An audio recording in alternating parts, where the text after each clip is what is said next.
Ngayon, next lesson for strength of materials, we have flexural and transverse shear stress. So, dito sa problem, meron daw simply supported beam. Yung beam din na yun ay isang composite beam. Ibig sabihin, made of more than one material siya. So, dito, yung main na body niya ay wood. Tapos, meron siyang dalawang steel plate sa top and sa bottom niya. Ngayon, yung beam din ay subject to a distributed load na 20 kN meters. Tapos, given din yung modulus of elasticity ng wood at ng steel. Tapos, punta muna tayo sa first two questions. So, compute daw muna yung maximum stress for wood at yung maximum stress for steel. So, bago pala muna ito, introduce ko ulit yung kung ano ba talaga ang flexural and transverse shear stress. So, dito, nalaman na natin or na-discuss na natin yung axial. So, alalahanin nyo ulit paano yung axial stress. Ayun ay pagka yung force mo ay parang kinocompress or hinihila yung beam. So, ito yung P. Kung maaalala nyo, ang equation para sa axial stress ay sigma is equal to P over A. So, yun lang. Next naman, after ng axial stress, na discuss na rin natin yung torsion. So, sa torsion naman, paano naman pag may applied na moment ka na paganyan? So, pag may applied na moment, ang magiging stress niya or yung torsional shear stress niya ay tau is equal to T R over J. So, next, pagkatapos naman sa torsion, i-discuss na natin or ngayon yung lesson ng flexural, fiber, at transverse shear stress. Kung saan, kung ito na ang beam mo, tapos pag ganito naman ang load. So ulit, ano ang deformation pagka-axial? Magsushorten siya ng konti, ng paganyan. Pagka naman sa torsion, magtutwist siya. Ngayon, paano naman kapag sa flexural fiber or transverse shear, ito ang magiging deformation niya. So magbe-bend. So, ang equation para sa flexural fiber stress ay sigma is equal to my over I. O kaya pag transverse shear naman, yung tau is equal to VQ over I T. So, bakit dalawa? Kasi 'di ba kung mapapansin niyo, pag binend yung beam na ganito from your statics, magkakaroon ka ng shear and bending moment diagram. So, yung shear diagram niya, kunyari kung simply supported to, ay magiging ganyan. Bending moment diagram naman ay ganito. So, ayun, yun yung M sa my over I, tapos yun naman yung V sa VQ over IT. So, ulit, yung sagutan na natin yung problem, maximum stress daw for wood. Yung beam ay isang composite beam. So, ibig sabihin nun, hindi mo pwedeng i-apply ng diretso agad ang my over I o kaya ang VQ over IT. So, dito, paano natin gagawin na magiging applicable ang my over I? Kasi ang lesson pa natin ngayon ay flexural fiber stress. So, my over I muna ang gagamitin natin. Wala muna tayong pakialam sa shear. So, dito muna tayo.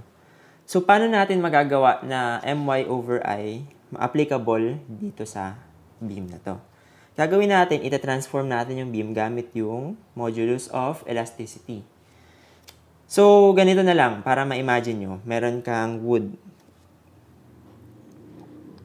Tapos, ang gawin natin, yung steel, i-transform natin sa wood. Ang mangyayari lang dyan ay yung kanyang horizontal length ay imumultiply mo sa ratio ng dalawang modulus of elasticity. So, dahil steel siya, malideduce nyo na dahil steel, pag transform natin siya, magiging mas mahaba siya. Kasi kung gagawin nating wood ang isang steel, syempre dapat mag-compensate naman siya. Kasi 'di ba yung steel, hininaan natin, ginawa nating wood. So, syempre dapat hahaba siya para naman mag-compensate yung kanyang change in property. So, ulit, paano gawin yun? Yung 75, umimultiply natin sa ratio ng steel sa wood. So, 200 over 16. So, ayun, imbis na 75, 937.5 na ang kanyang length. So, kung ita-transform natin to into all wood na section, ang magiging dimension nito ay 937.5. So, ulit, ganun din para sa baba, 937.5 din. So, ayun, walang magbago sa kanilang direction along y-axis. So, ito ay 10 pa rin, 300 at 10. 10, 300 at 10. So, syempre, hindi rin magbabago yung sa wood, 200 pa rin. Ito. So, ganyan.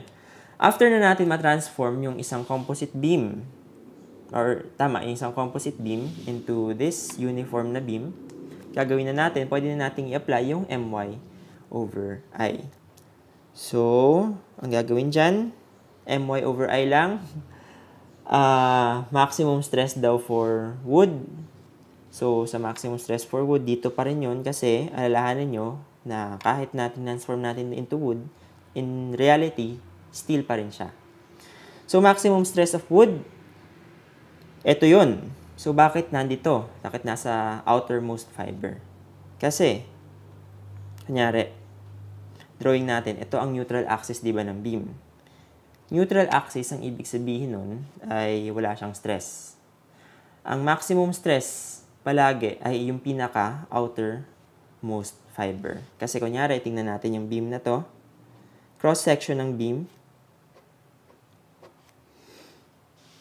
kailangan ng moment, my over I kasi. So, pag lalagyan natin ng moment dyan, ang magiging stress distribution niya ay ganito.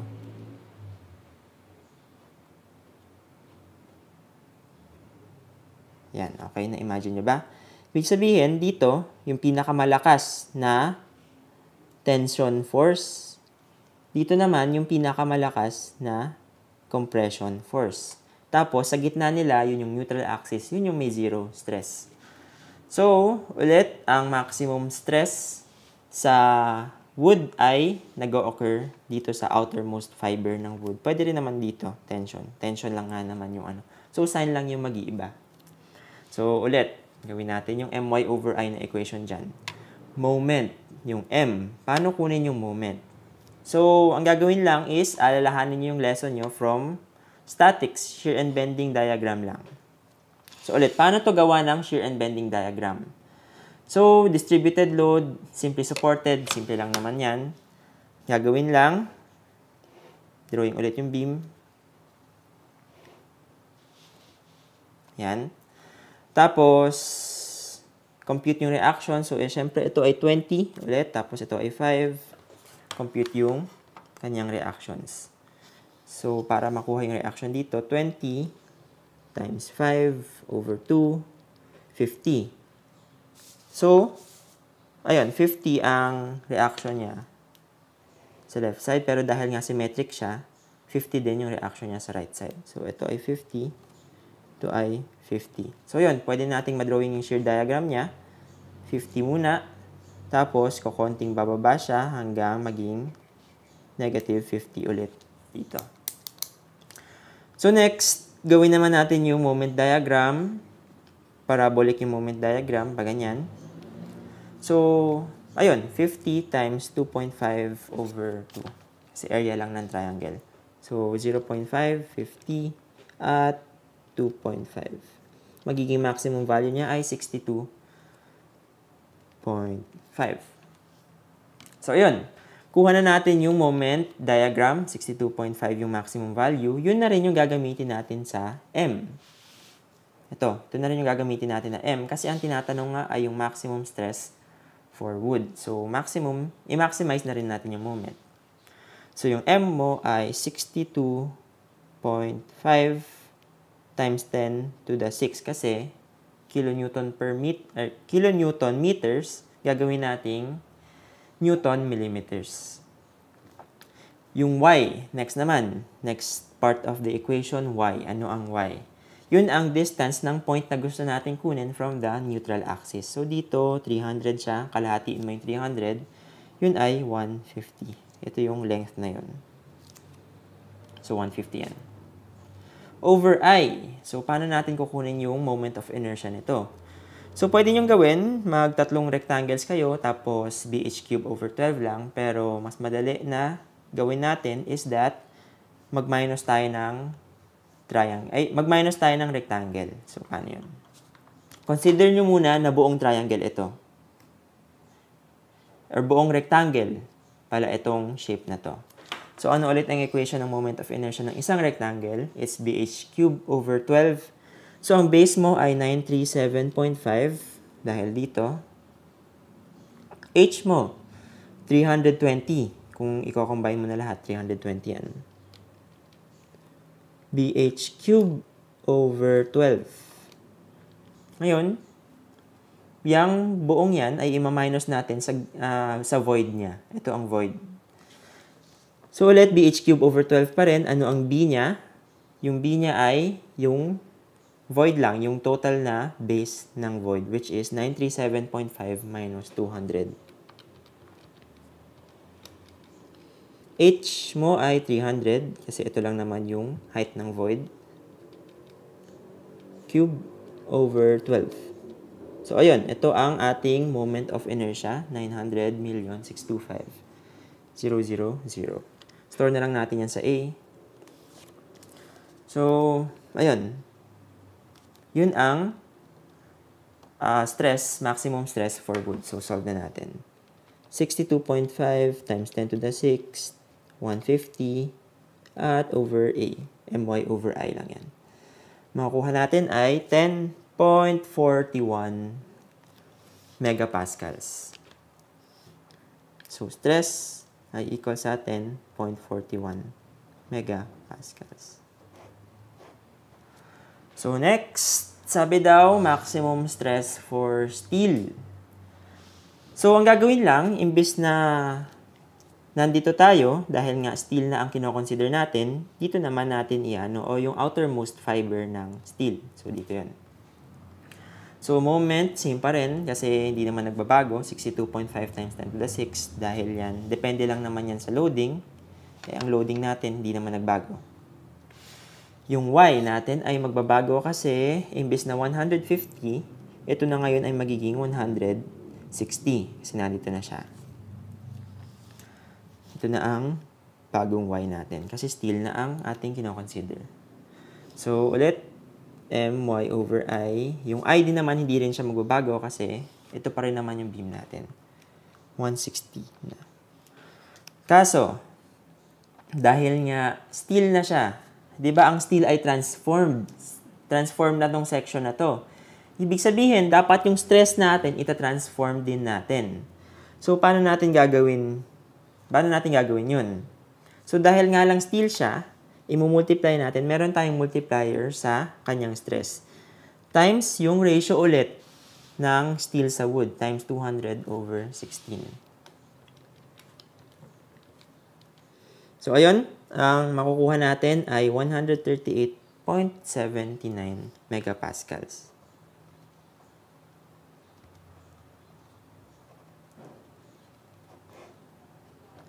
Ngayon, kung gusto nyo i-visualize siya, yung ano ba ang 10.41 megapascals at 138.79.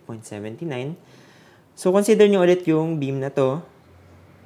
Ganyan siya. Baka kunyari, ganyan ulit yung beam natin. Ito ang neutral axis niya. Dito, ang compression side, di ba? Kasi yung moment mo, nandito. So, ganito ang itsura niya. So, sa neutral axis, siya ay 0 na stress. Lumalaki habang lumalayo ka sa neutral axis. So, dito, ang 10.41 megapascals. Tapos, pagdating sa steel, lalaki siya ng sobra kasi transform na yung stress papunta dyan. At hanggang mapunta siya sa kanyang maximum value na 138.79. So, ganun din sa baba. Ang ano niya ay 10.41 din. Tapos, 138.79. Yan ang kanyang stress distribution. Kung mapapansin nyo ulit, 0 siya dito sa neutral axis. Maximum yung wood. Yung stress ng wood dito sa outermost fiber ng wood. Maximum din ang steel sa outermost fiber ng steel. So next, move na tayo sa next question. Minimum length daw of steel plates if the allowable stress for wood ay 15 megapascals. So ulit, ano ang ibig sabihin ng problem na yun? So dito, meron kang allowable stress ng wood. Ito daw. Tapos meron kang distributed load.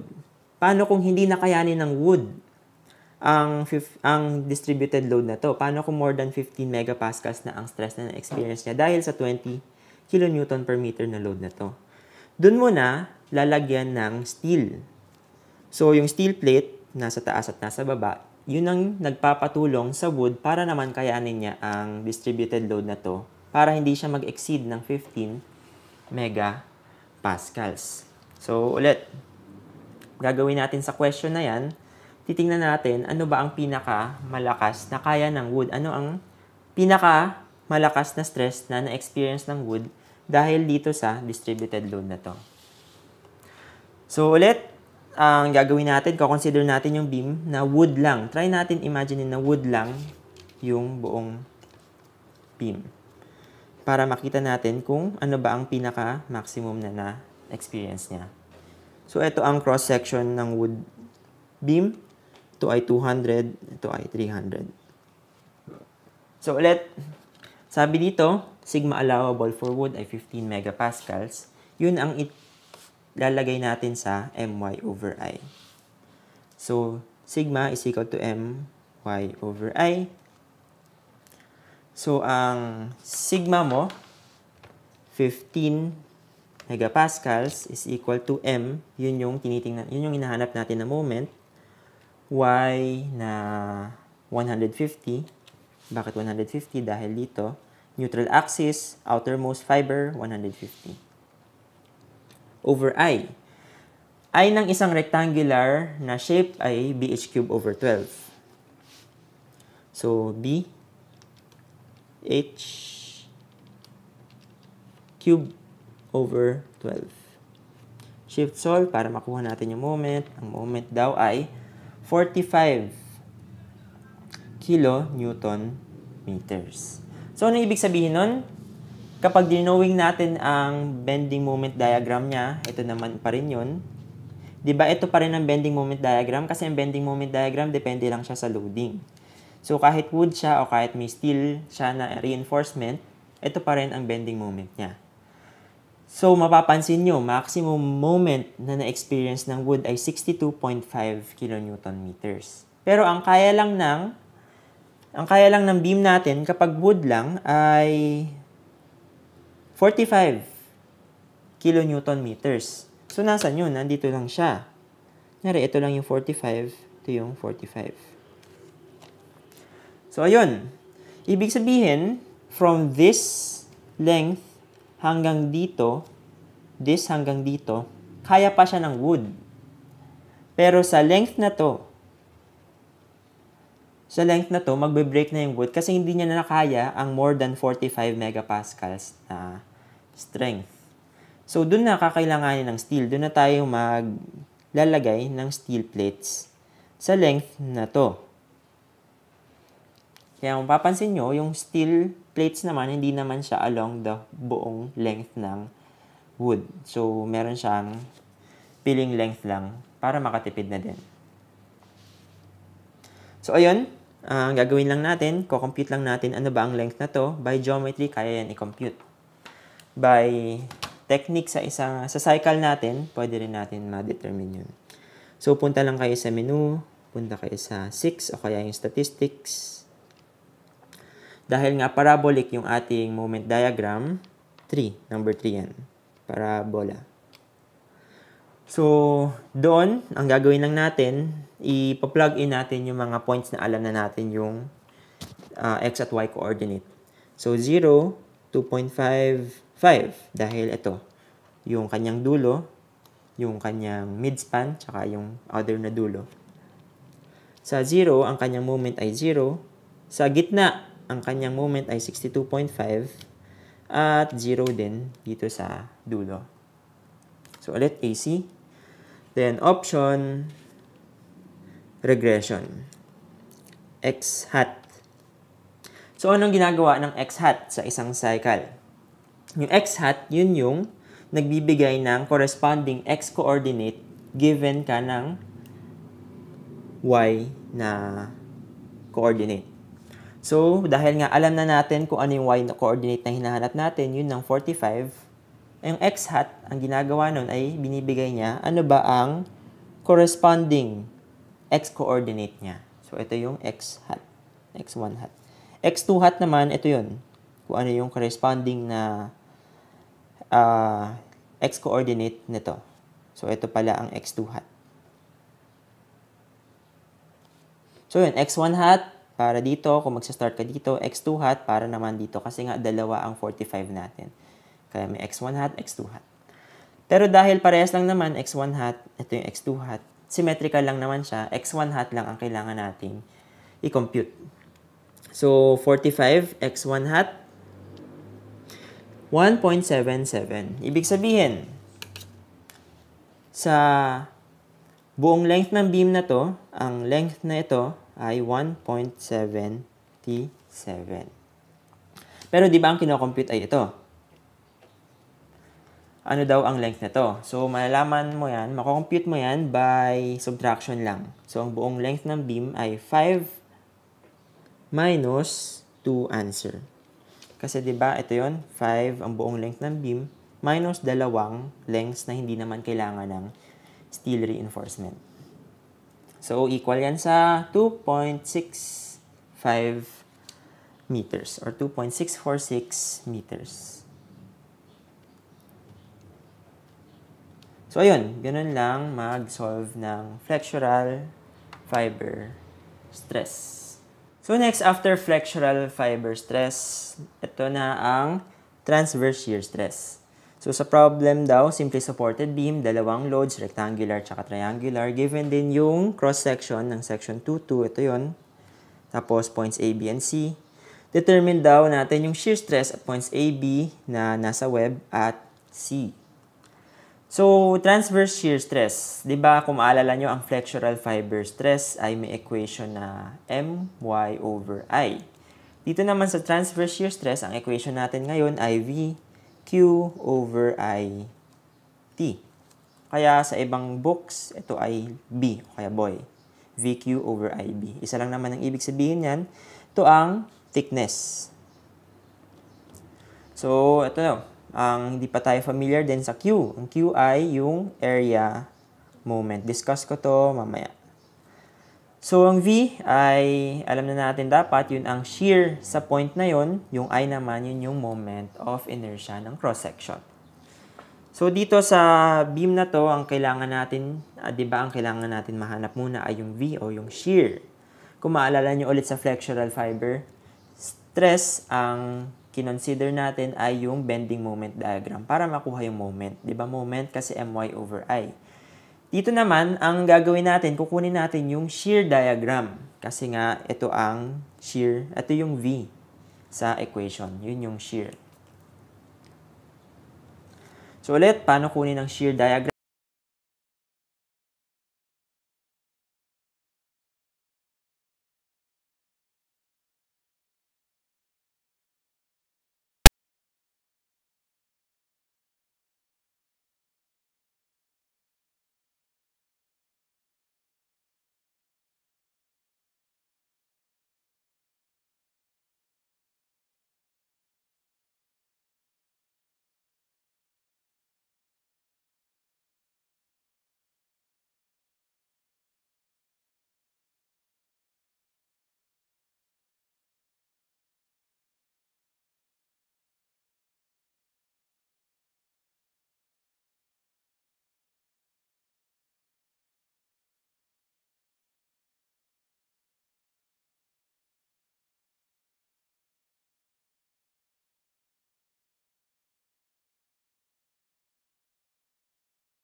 ay ito.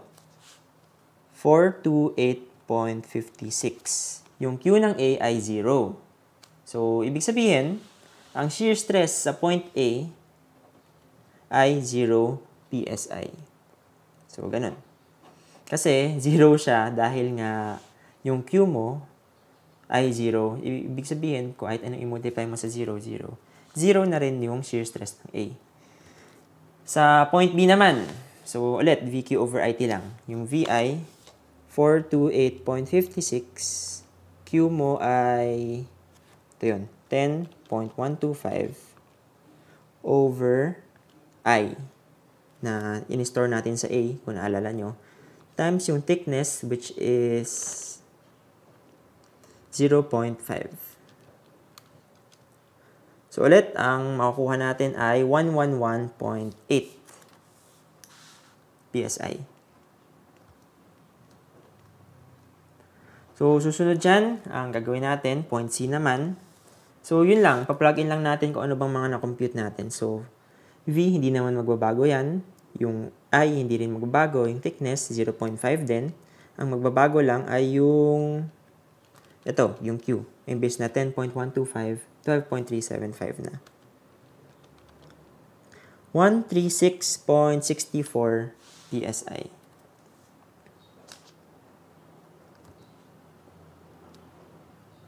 So, ganun. Dali lang actually mag-solve ng transverse shear stress. Ito lang talagang isang equation na kailangan yung tandaan, VQ over IT. Tapos, titingnan nyo, kailangan nyo i-compute separately yung V, yung Q, yung I, tsaka yung